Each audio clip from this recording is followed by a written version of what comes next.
जय हिंद दोस्तों। तो कैसे हैं आप सभी। स्वागत है आप सभी का आपके अपने यूट्यूब चैनल स्मार्ट स्टडी 3005 में। दोस्तों आपके लेकर आपके मोस्ट आईएमपी क्वेश्चन जैसे कि हड़प्पा सभ्यता की प्रमुख विशेषताएं। ये सबसे ज़्यादा एग्जाम में पूछे जाते हैं। हर एग्जाम के लिए मोस्ट आईएमपी रहेगा आपका ये सेशन। आइए शुरू करते हैं हम लोग आज का सेशन।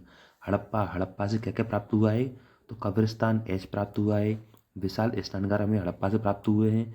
पीतल की इट्टा गाड़ी ये भी हड़प्पा काल से प्राप्त हुई है।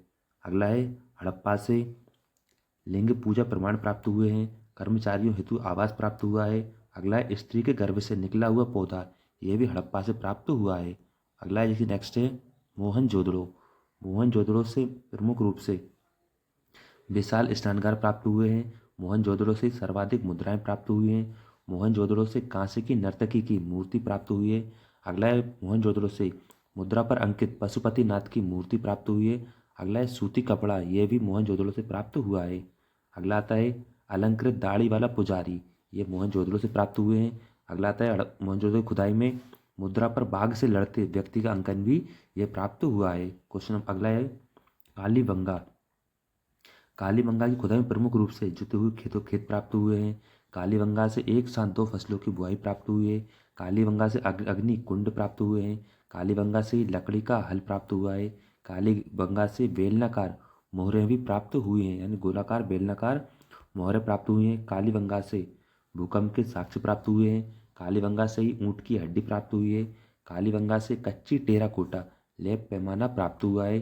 कालीबंगा से ही रेत घड़ी भी प्राप्त हुई है। अगला आता है लोथल लोथल की खुदाई में प्रमुख रूप से पोर्ट टाउन प्राप्त हुआ है। चावल के साक्ष्य मिले हैं लोथल से विशाल गोदीबाड़ी प्राप्त हुआ है। लोथल से ही बाजरे के साक्ष्य प्राप्त हुए हैं। लोथल से 3 युगल समाधियाँ प्राप्त हुई हैं। समाधि खुदाई करने में 3 युगल समाधियाँ प्राप्त हुई हैं। आगे आता है लोथल से हाथी के दांत का पैमाना प्राप्त हुआ है। लोथल से ही रंगाई कुंड प्राप्त हुए हैं। लोथल से ही चालक लोमड़ी का अंकन भी प्राप्त हुआ है। अगला आता है चनहुदड़ो की खुदाई में मनके के निर्माण यानी मटके के निर्माण के प्राप्त हुए हैं। वक्राकार ईंटें चनहुदड़ो की खुदाई से प्राप्त हुई हैं। चूड़ी बनाने का कारखाना यह भी चनहुदड़ो से प्राप्त हुआ है। अगला आता है धोलावीरा की खुदाई प्रमुख रूप से नगर का 3 हिस्सों में विभाजन मिलता है। धोलावीरा में ही कृत्रिम जलाशय प्राप्त होते हैं। धोलावीरा से उत्कृष्ट जल प्रबंधन नीति प्राप्त होती है। अगला आता है धोलावीरा की खुदाई से ही प्रस्तर का प्रयोग किया गया था। धोलावीरा काल में ही चिन्हों का शिलालेख मिलता है। यानी ये सभी प्रमुख रूप से आपके मोस्ट आईएमपी रहेंगे।